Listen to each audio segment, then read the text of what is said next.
back to the daily grind, and shout out to the full-time patrons. Make sure to hit subscribe if you're new and hit thumbs up if you're not a baby back bagel biting bitch boy, cause you know what time it is. It's full time. MMA. And what is going on, full-time family? It is time to break down and predict this weekend's epic fight card that is UFC London. Darren the Gorilla Till versus Jorge Gamebred Masvidal. One time I gotta just take a second to reflect on Jorge Masvidal's path up until this point. This dude is, whenever I think of the word real fighter, literally the first guy that comes to my head every time is Jorge Masvidal. That's no cap. Every time. I don't think, who is a real, no, it's Jorge Masvidal for me. And then we can start going to the Knicks and the Nate Diaz's and the Paul Daly's of the world and these guys that are actual gritters that really got it out the mud.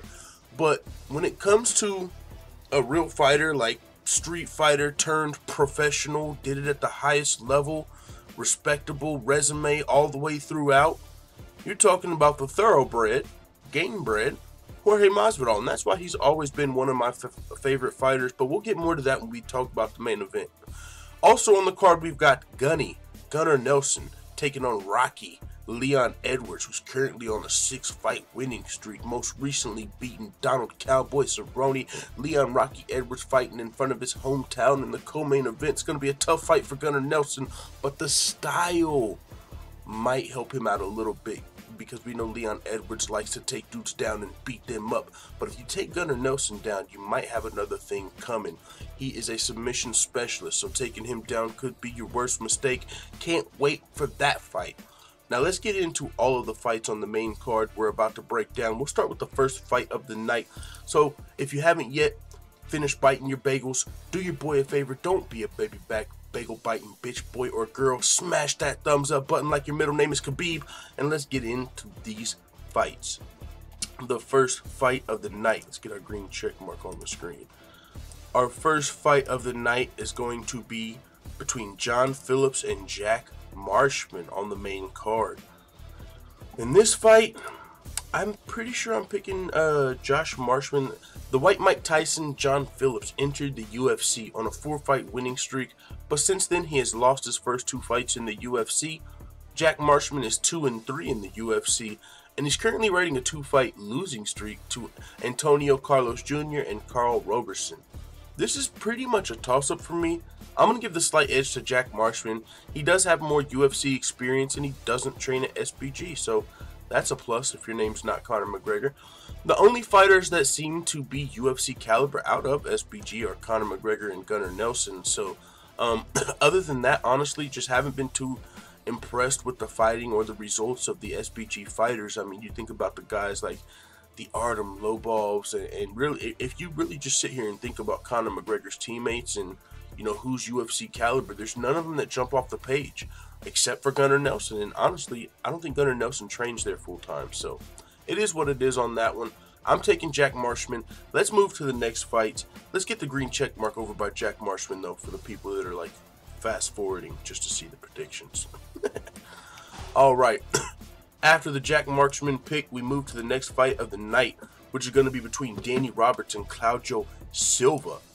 In this fight, Claudio Silva is a grappler currently riding a 12-fight winning streak, 3 of those coming in the UFC against quality opponents, including a split decision win over Leon Dubison, a submission win over Nordine Taleb, and another win in the UFC. Danny Roberts, he's a 7-fight UFC veteran, currently riding a 2-fight winning streak over Oliver Enkamp and most recently David Zawada via split decision. In this fight, I'm taking Danny Roberts to win as long as he can avoid being submitted. Danny Roberts is more well-rounded in this fight with better stand-up, and he's no novice on the ground. 5 of his 16 wins have came via submission, and he's only been submitted once himself. So Danny Roberts is well-rounded, and it's not like he's just some slouch on the ground. He's also fighting at home. So yeah, for all of those reasons, I'm taking hot chocolate Danny Roberts to get the big W over Claudio Silva. Moving on to the next fight of the night, and the fight I'm actually looking forward to. We got Nathaniel, the Prospect Wood, taking on Jose El Teco Quinones. Nathaniel the Prospect Wood is only 25 years old with 18 pro fights, and he's 2-0 in the UFC with impressive wins over Johnny Eduardo and Andre Ewell. He's not, he's got a little more than double the pro fights of his opponent Jose Quinones, who has 5 fights in the UFC, and he's 4-1 coming off a unanimous decision win over Teruto Ishihara a little over a year ago.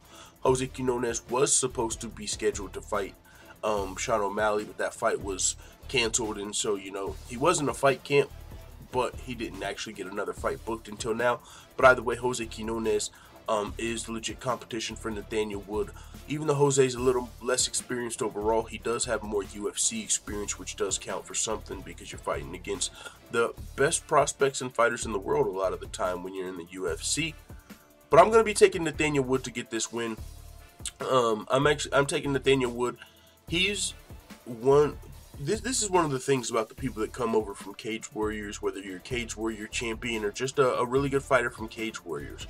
One of the knocks that is usually held against the prospects coming over from Cage Warriors is their lack of a ground game. That's not the case with Nathaniel Wood. He's won 4 of his fights via submission, including both of his UFC wins. I'm picking Nathaniel Wood to win this fight unless he makes a mistake and loses via fluky finish. Of course, he could get knocked out or submitted, but I do think he's just going to be the better fighter, and for that reason, I've got to pick him to win. And that's definitely the case with the fight later tonight. Like, I feel like one fighter's better, but the other guy's just got a good submission chance. I mean, we see that a lot tonight, actually. And this one isn't as much the case as the one we just talked about, Danny Roberts taking on Claudio Silva. I mean, that's a similar situation to Leon Edwards and Gunnar Nelson. You got guys that are well-rounded, good fighters, fighting against guys who are more submission specialists, and they could get submitted. And that's probably how they lose the fight if they lose. Other than that, I could see it going well for them. And that's similar to Nathaniel Wood here. Even though Jose Quinones isn't like just some Damian Maia, but at the same time, if he's going to win, I think it'll have to be some sort of finish that he pulls off. I don't see him winning the decision. With that being said, let's move to the next fight on the main card. We actually have a former UFC light heavyweight title challenger in here, and one of the best prospects in his division throwing down. Will Dominic Reyes get the gate slammed in his face, or will he break the gate off the hinges with this win over Volkan Oezdemir, who after losing to the current champion Daniel Cormier went on to lose to current title challenger Anthony Smith, and now at this point seems to be relegated to light heavyweight gatekeeper. Now, of course, he could come back, put together 2 quick no-time knockouts, which his nickname is No Time. That's what he's known for. He could, of course, put together 2 of those quick knockouts, 3 quick knockouts, and be right back on top of this division, which is not the most stacked in the world. So, a win here and another win for Volkan, and I guess he could go back from being, like, you know, gatekeeper to title challenger. But as of right now, he's taking on Dominic Reyes. Dominic Reyes is undefeated at 10-0. 4 of those wins are in the UFC. He's finished 8 of his 10 wins. He's coming off of an impressive unanimous decision win over Ovince St. Preux, and he's looking to break the gate off the hinges and become a potential title challenger if he can get this win over former UFC title challenger Volkan Oezdemir. Volkan Oezdemir is currently riding a 2-fight losing streak to current UFC light heavyweight champ Daniel Cormier and light heavyweight title challenger Anthony Smith. I guess Daniel Cormier vacated his belt, so he's the heavyweight champion, I should say. But he was the double champ, so he had both belts at the same time. With that being said, Dominic Reyes is just an absolute beast. He entered the UFC, his first 3 fights, he fought light heavyweight contenders. So he's a legit top 10 light heavyweight. He's not just some prospect getting thrown up at the fucking wolves because he's on his UFC debut. No. Dominic Reyes is legit. I don't like people who have records that are like 10-0 and stuff like that, honestly, when we're talking about fighting against the best fighters in the world. And, you know, especially in men's MMA, because it's a lot more evolved than women's MMA. I think if you're a women's MMA fighter and you're 8-0 or 10-0, if you've got the quality skills, you could actually make a serious push. You know, like the Tatiana Suarez's, or if Kayla Harrison's progression continues over at American Top Team. Like, that's one thing. But to be in men's MMA with a record like 8-0 or 10-0, it's just really hard for me to think you're going to beat the best fighters in the world just Now, luckily for Dominic Reyes, he is in one of the least stacked divisions, I would say, in the UFC. But still, man, Volkan Oezdemir's got almost double the pro fights. Now, one of the things about Dominic Reyes that he does have on his side is he had some amateur fights before turning pro, like 4 or 5. So there's a little more experience that's not on his pro record. On top of that, he fought for the LFA before coming to the UFC, which is a really good route to go if you're trying to become a UFC fighter. Whenever the LFA rebranded as the LFA, there used to be the LFC and the RFA separately, and they combined and made the LFA on some like fusion dance type shit. They fused, and their goal was to try and almost become like the UFC's feeder league. So if you're a fighter that's got a lot of potential, want to eventually become a UFC champion, the LFA would be a really good spot to go develop. And that's where Dominic Reyes developed. And since he's came to the UFC, he's looked phenomenal. He's looked amazing. Just fucking beating the brakes off of dudes and really good fighters. And that could happen in this fight.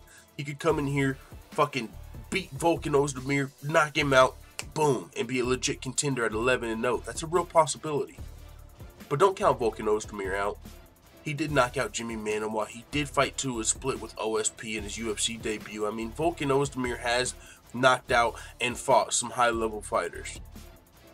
He lost to Daniel Cormier and Anthony Smith, two of the best, in the world. So I wouldn't count Volkan Oezdemir all the way out of this fight, but I am going to give a slight edge to Dominic Reyes. Really looking forward to this fight, man. I'm almost more comfortable picking the knockout than I am the winner, because I really feel like people might count Volkan out of this fight, and I think that'd be a little silly, just to count him all the way out, because Dominic Reyes has looked great. He looked a lot better against Ovince St. Preux, who's a mutual opponent. But with that said, both of these guys are heavy hitters, and so anything can happen. I'm giving a slight edge to Dominic Reyes, and we will move on to the next fight. The co-main event of the evening. We've got Leon Rocky Edwards versus Gunnar Nelson. Let's go. This is going to be an amazing fight. Leon Rocky Edwards is currently riding a 6-fight winning streak in the UFC since losing to current champion Kamaru Usman about 4 years ago. He's beat impressive competition in those fights, including Vicente Luque, Brian Barberena, Peter Sabatat, and most recently Donald Cowboy Cerrone. He's a well-rounded fighter that likes to take dudes down and beat them up, usually dominating fights en route to a unanimous decision. Gunnar Nelson is a submission specialist that's 3-2 in his last 5 UFC fights, with losses to Damian Maia and Santiago Ponzinibbio, and wins over Albert Tumanov, Alan Jouban, and Cowboy Oliveira. Leon Edwards, in my opinion, I'm taking to win this fight, even though the check marks over on Gunnar Nelson, that's just a leftover from the last fight. We're taking Leon Edwards in this fight. He's been dominating all of his opponents he's fought aside from Kamaru Usman, and he's arguably been fighting higher level competition than Gunnar Nelson. So, with that being said, I feel like Leon Edwards well-rounded. He's coming off a win over Cowboy, who's got great jiu-jitsu. It's not like Cowboy's just some white belt, it's not like Leon Edwards is some white belt. I mean, we just seen Cowboy just school Mike Perry on the ground. He wasn't able to pull that submission off on Leon Edwards, and it's not because, Cowboy sucks. It's because Leon Edwards is really good. And so with that being said, it's not like Leon Edwards is just somebody that's, lacking in the jiu-jitsu department and is super easy to submit. No, that's not the case. He's got a lot of unanimous decision wins and a lot of takedowns in his career, and nobody's just choking him out like that at the highest level. Now, Gunnar Nelson is the highest level. When it comes to this grappling here, Gunnar Nelson is elite. And with that being said, anytime you go against a Gunnar Nelson or a Damian Maia or any of these guys that are just fucking killers on the mat, and you're a grappler, and part of your strategy usually entails taking your opponent down, that always gives your opponent, especially if they're a specialist on the mat, a chance to win the fight. And so while I think Leon Edwards is a slightly more well-rounded fighter, it'll be tough for Gunnar Nelson, I think, to get the fight to the ground. I really think the only way Gunnar Nelson gets the submission is if he gets on Leon Edwards like a backpack, Damian Maia style backpack, or if Leon Edwards takes him down, because I don't see Gunnar Nelson getting the takedown in this fight. Leon Edwards is extremely hard to take down. he's more usually the guy that'll take you down. And if he decides to employ a different game plan in this fight, what if he wants to keep the fight standing because he doesn't want to grapple with Gunnar Nelson? How does Gunnar Nelson get the fight to the mat? Can he keep up with Leon Edwards on the feet? I don't think so. And even if it goes to the mat, is it a guarantee Gunnar gets the submission? So I'm picking Leon Edwards in this fight unless he gets submitted by Gunnar. And I think if that happens, Leon's probably going to have to make a mistake or two. So unless Leon Edwards makes a mistake or two, I think he wins this fight. Unless, like, I think, and I'm pretty confident in it. I'm not going to lie, though, after I did my research, I looked at the odds, and somehow they have this as, like, even money. That's a little crazy to me. I feel like Leon Edwards should be like a 2-1 favorite in this fight. But anything can happen in MMA. Gunnar Nelson could for sure just pull off the submission, bada boom, bada bang. Shit, he could get a knockout. It could be some shit. Well, Leon Edwards shoots for a takedown, Gunnar threw a knee. Fluky, oh well, it happened. You got a W is a W. I think Leon Edwards wins this fight. I think he's a little more well-rounded, better overall, a little younger with a similar amount of experience. Leon Edwards is actually a killer. A loss here would set him back just a little bit, but, I mean, not too much. He does have a loss already to the current champion, Kamaru Usman, so, you know, it's not like he's really in a rush to get to the title shot. I'm sure he would love it, but I don't think Kamaru Usman's clamoring to fight a guy that he already beat, so I don't know if a title shot's going to be, I mean, maybe 2 or 3 more. I mean, 2 more wins for sure for Leon Edwards from here, but he is on a hellish path to the title, 6-fight win streak. If he can beat Cowboy Cerrone and then beat Gunnar Nelson, like, you ain't going to be able to deny him much longer. But like I said, even if he gets a title shot, I'm rolling with my dog, Usman. With that being said, though, this is going to be a really good fight. I'm watching to see how Gunnar Nelson handles this fight. Yeah, just tough matchup, I feel like, for Gunnar Nelson. Good fight, though. Looking forward to it. I got Leon Edwards. Let's get to the fight that we're really all here for. If they told me that this was a one-fight pay-per-view, $2.99, just watch this one fight, I'd buy it. Like, are you serious, man? Jorge Masvidal versus Darren Till. And Darren Till is my boy, you know. He's a guy I was on before a lot of people as far as his potential. I picked him to beat Cowboy. Like, a lot of people didn't even know who he was. Like, yeah, I picked him to beat Cowboy, and I picked him to go on to win a lot of his fights that he went on to win. I picked him to beat Wonder Boy, so don't get it twisted. I'm a big Darren Till fan. I was on him before a lot of people. I knew about the potential. I picked him to beat Cowboy. I picked him to beat fucking Wonder Boy, and then I picked him to lose to Woodley. So I've been pretty dead on with where I feel like Darren Till is in this division. This fight, though, is a little different because Jorge Masvidal is one of my favorite fighters, and it doesn't matter if I'm being biased or unbiased. I just think he's a tremendous fighter. Now, the thing about Jorge Masvidal, we're just, you know, going to be too real for the video right here. He's a lightweight fighting a potential middleweight. Darren Till has talked about moving up to middleweight multiple times. He's had weight cuts, you know, troubles getting to 170. He's a really, really big boy. Probably should be fighting. He jokes about it. He says he's a light heavyweight fighting at welterweight. He says it's almost cheating. So with that being said, he's a really big welterweight. Meanwhile, Jorge Masvidal used to fight at 155. So this is going to be a stand-up battle unless Darren Till decides to take it to the mat. I don't see any path in my mind where Jorge Masvidal comes in here and gets a takedown and a submission. And we seen him when he fought against a longer striker, a bigger guy, and Wonder Boy. I think Jorge Masvidal is a better fighter than Wonder Boy if the sizes were the exact same, right? And this is MMA, that can't always happen. But it's a terrible style matchup for Jorge Masvidal, especially if you're fighting a bigger, longer guy. If we're talking about Wonder Boy, where he's fighting a bigger, longer guy here who's also a striking specialist. Even though he's not just a counter-striking karate master, he's still a really big striking specialist. And so that's why I don't like the matchmaking for my boy Jorge Masvidal. He's never got a fair shake. Whatever the fucking reason, the politics, we're not going to get into that on this video. But he's not one of those guys that gets the nod.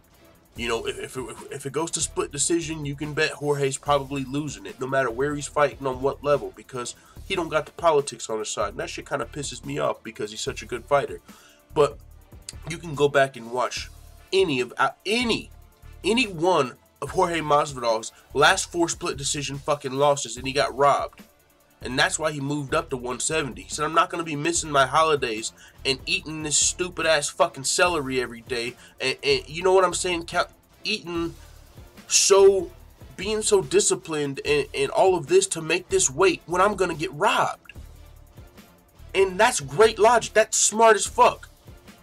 I'm not missing no holidays and going to keep cutting this weight and killing myself to make this weight class so you can rob me on the judges' scorecards. I challenge any person listening to this video, if you have not yet seen Jorge Masvidal vs. Quintin, go watch it. Guarantee you know where I'm coming from. And that's not even a half of it.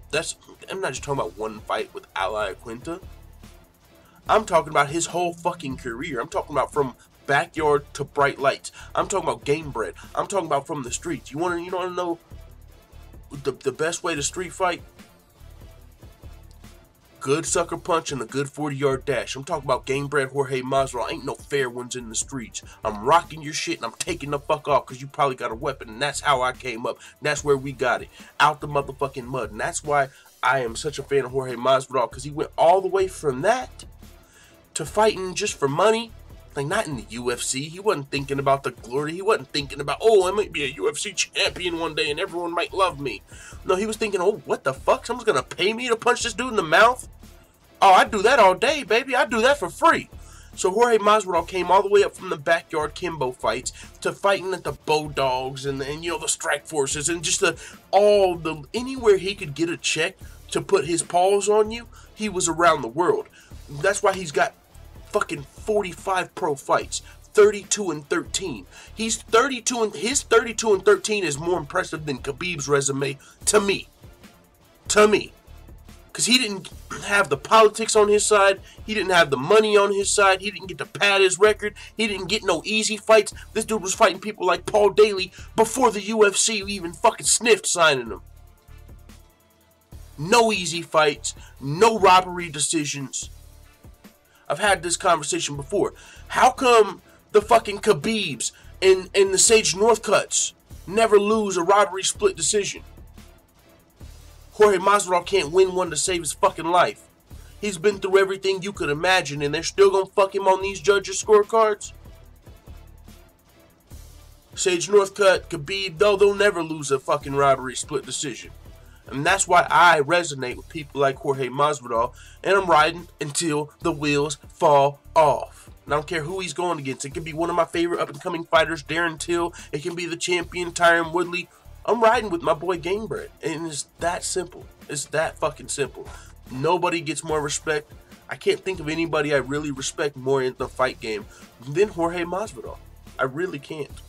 Daniel Cormier's up there. But if you're talking about getting it out of the mud and being a real fighter, you're really talking about Jorge Masvidal.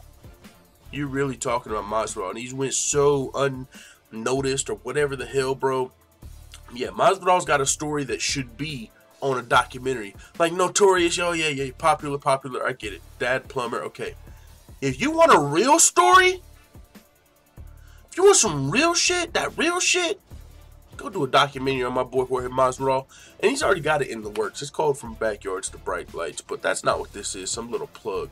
I just had to, let the full-time family know, if you didn't already, about my affinity for my boy Jorge Masvidal. For all the reasons. 32-13. Never had an easy fight. Come on, boy. Getting robbed. Can't get a title shot. But guess what? I'm still going to fight whoever. And you know what? Now he's headlining UFC London. In London. Against their prized possession. And this, this is a big fight. Did he ever get to the title? Did he get fucked over by the politics? Okay, I get it. But he's still Jorge Masvidal from the motherfucking backyard, headlining UFC London. And for that, I salute, I respect, all of the above. I'm rooting for Masvidal. Style matchup for me, says Darren Till. My mind's telling me Till, but my heart's telling me Masvidal. Alright, my bad. But yeah, That's where I am. I'm not picking against Masvidal. I don't give a fuck who he's fighting against because I'm always going to be rooting for him. I wouldn't put no money on him in this fight. I mean, even my boy Jorge Masvidal will tell you he only bets on underdogs. He's probably an underdog in this fight. But I'll tell you this much, I damn sure wouldn't put no money on Till. If you're betting against Masvidal, you're making a bad bet, no matter who he's fighting. Wonderboy, not a great style matchup, but Jorge Masvidal is not somebody you count out. So with that being said, yeah, let's talk about the style matchup for a second here. Darren Till, we did a little bit. Darren Till, one of the biggest middleweights or welterweights in the division, striking specialist. He's got good grappling, of course, as well, but it's just not what he chooses to dominate with. But he's got great defensive wrestling. I mean, he's not going to need it in this fight. But yeah, it's going to be a stand-up battle, and Darren Till's the striking specialist. Jorge Masvidal, I mean, he's just a little small for the division, so it doesn't make sense for him to come in here with a grappling-heavy game plan. But he's got hands out of this world. He's all first team, hands team. So Jorge Masvidal, I hate that I'm picking him to win because I feel like I'm picking the wrong, winner. Like, if I'm predicting who's going to win, I would probably give the edge to Darren Till. Whatever. He's at home, fucking the bigger fighter. Like, everything is set up for Darren Till to win this fight. But who I am, I don't pick against Jorge Masvidal. So, with that being said, take it how you will. That's my breakdown and my predictions for UFC London. Till versus Masvidal. Good to see his name in the... Just even Masvidal's name in the headliner makes the hood proud. If you know what I'm saying, some of you know what I'm saying, some of you don't know what I'm saying. But just that for me is like, my dude, he did it, man. From backyards to bright lights, he's headlining UFC London. Is he fucking at UFC 205 throwing dollies with Conor McGregor? No, but he did it, and he did it his way. He didn't really do it, he did it the respectable way. He didn't come out here and start doing crazy shit for attention and, just to get fights and clout. He never clout chased to get where he's at today. He took the toughest fights. And, yeah, if you don't know about Jorge Masvidal, you're really missing out. With that being said, man, it is what it is. Let the full-time family know what you think in the comments. I'm out of here. Bye, Felicia.